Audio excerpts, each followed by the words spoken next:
said, will you ever have Sarah back? Sarah hasn't gone anywhere.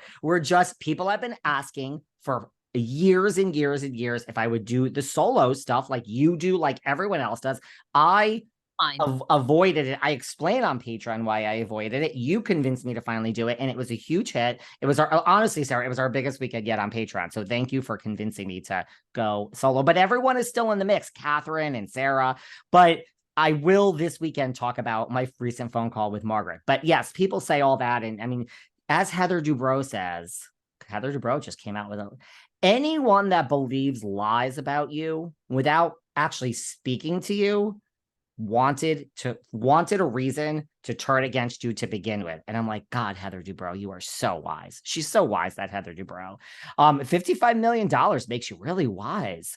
But here's my point. So I am going to talk about this phone call with Margaret on Patreon this Saturday, but I text Catherine Edwards all day. We talk about Erika. We talk about Rinna. We talk about Morgan and Kyle. Have I ever revealed? I would never. So, like, I feel when it's really, I would never do that to Catherine. She is a wonderful person. We are friends. We gossip about life. And sometimes it goes to the show. She can come on the show and she will be coming on, but like, I would never. So I feel like it's okay for like a Jeff to say like, oh, I saw shit or whatever. But I mean, if he starts revealing personal stuff, it's different. I mean, what me and Catherine talk about, Morgan, Wade, and Kyle is not exactly news breaking, but I would never do it. If Jeff makes a comment about Shannon, it is going all over the world. If she said this or she's in her bedroom with all the blinds, whatever it is. So I don't know. I feel it is a fine line. Like I would never betray that. Well, honestly. I think to your point, you're right. Like, I guess, with Kelly and Rick, it's always like, I don't think you believe them as much. But with Jeff, I guess you're right. You're probably getting, there's a whole nother version that we're not going to get that's deeply personal. And so we're probably getting the abbreviated version, right? And we're getting the subtle, I blame John. This is John's fault. And, sounds like John loves to drink. It's not the first kind of incident she's had with John. They apparently had a big fight not long ago. The New York Post covered this in a restaurant down in Orange County where Shannon apparently got into it with John's daughter. I mean, there's been some documented issues for sure. And, I think for women too, like a lot of women develop drinking problems in their 40s and 50s because their kids are getting older. They've gone through a divorce or their husbands are not fulfilling and it's so easy. Look, I love to drink. It's so easy to start with a glass of wine every night. And then it's 2 and then it's 3. And then you get friends that love to drink. I mean, it's social and it creeps up on you. And, it's like, it's hard because you think, well, I still get up every day and I'm working on this show and I'm working on projects. I mean, how could I have a problem if I can do that? And it's like, it's hard. Problems come in all different shapes and sizes. So I hope they're right. I hope she doesn't have an alcohol problem. Apparently she's deeply ashamed, that part of the seclusion. And I guess she's living in Orange County, or she was in this temporary home that's very exposed to the street. And the paparazzi pictures, those were at John's apartment, right? I think so. Now, here's the thing. People say that just like Vicky's ex, Steve, that John likes the cameras a little too much. That's what the word on the street is. I'm not saying that one picture where John is turning around and like not smiling, but like smirking just a little. I understand we all turn and, but that picture to me, I'm like, oh man, this is the picture. It just looks like he's like, holding the door open for her, smiling at, and we all know how that works. They snap 10,000 pictures and they will find the one that can be sold. But did you see that picture I'm talking about? He's looking right at the camera. It's not really a smile, but it's a little bit of smirk. And I'm like, well, this is why people say that you like the cameras a little too much. They said that about Steve. People say that about Paulie. Dolores is Paulie. I don't know. There's something that could be true to all. I mean, I don't know. God, these girls need to. It's hard. Ramona Singer, Luann, my good friend Luann. I just saw her this weekend. We'll get into that. Which is okay. Luann knows I'm going to mention this. People like it's hard for these women to date and really just find someone that wants to be there for the right reasons. You're going on the show. You're not an actress. It's it's a reality show. If you're dating one of these women, you're going on the show, right?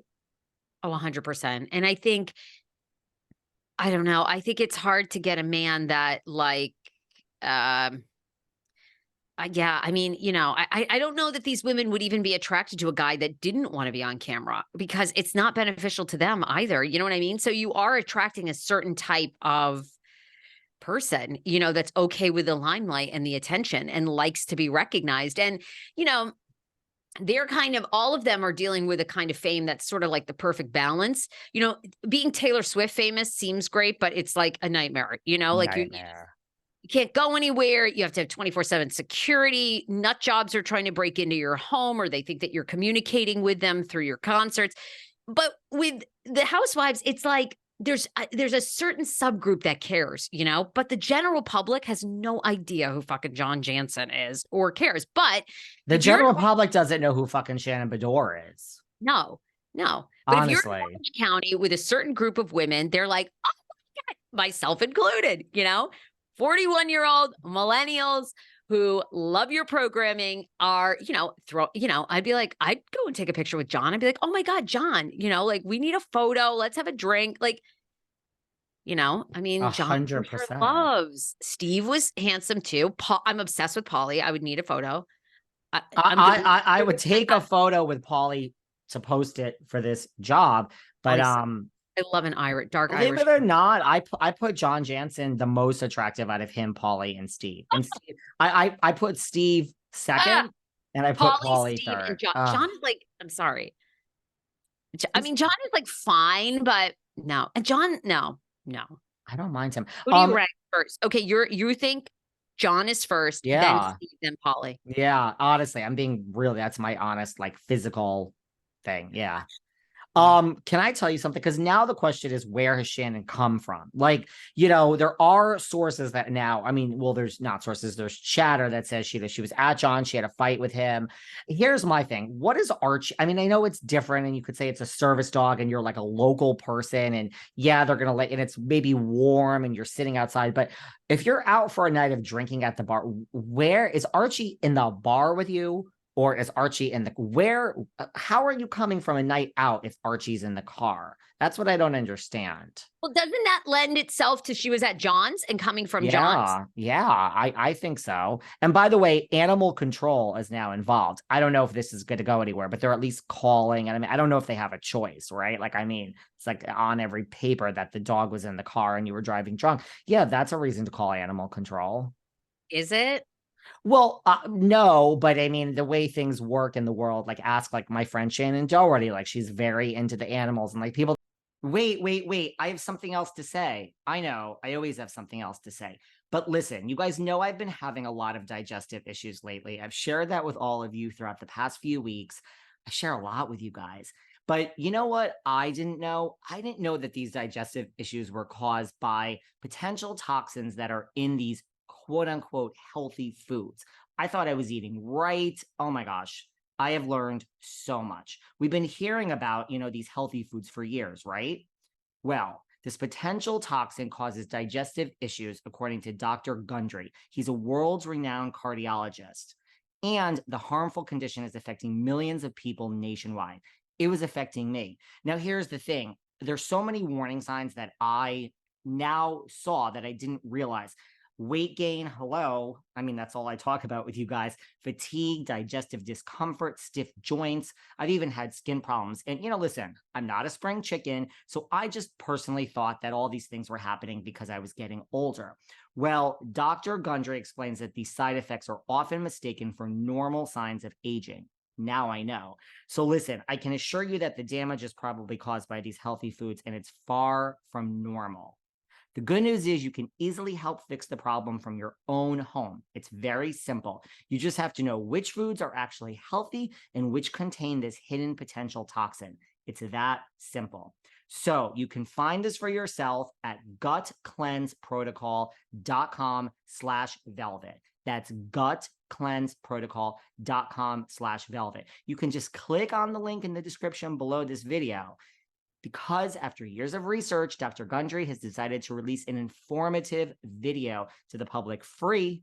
It's free and uninterrupted. You guys have to watch this, showcasing exactly which foods you need to avoid. Go to the video, gutcleanseprotocol.com/velvet. I'm not trying to be dramatic. I know this is reality TV, but this really, really has changed my life. Click on the link below. Bye.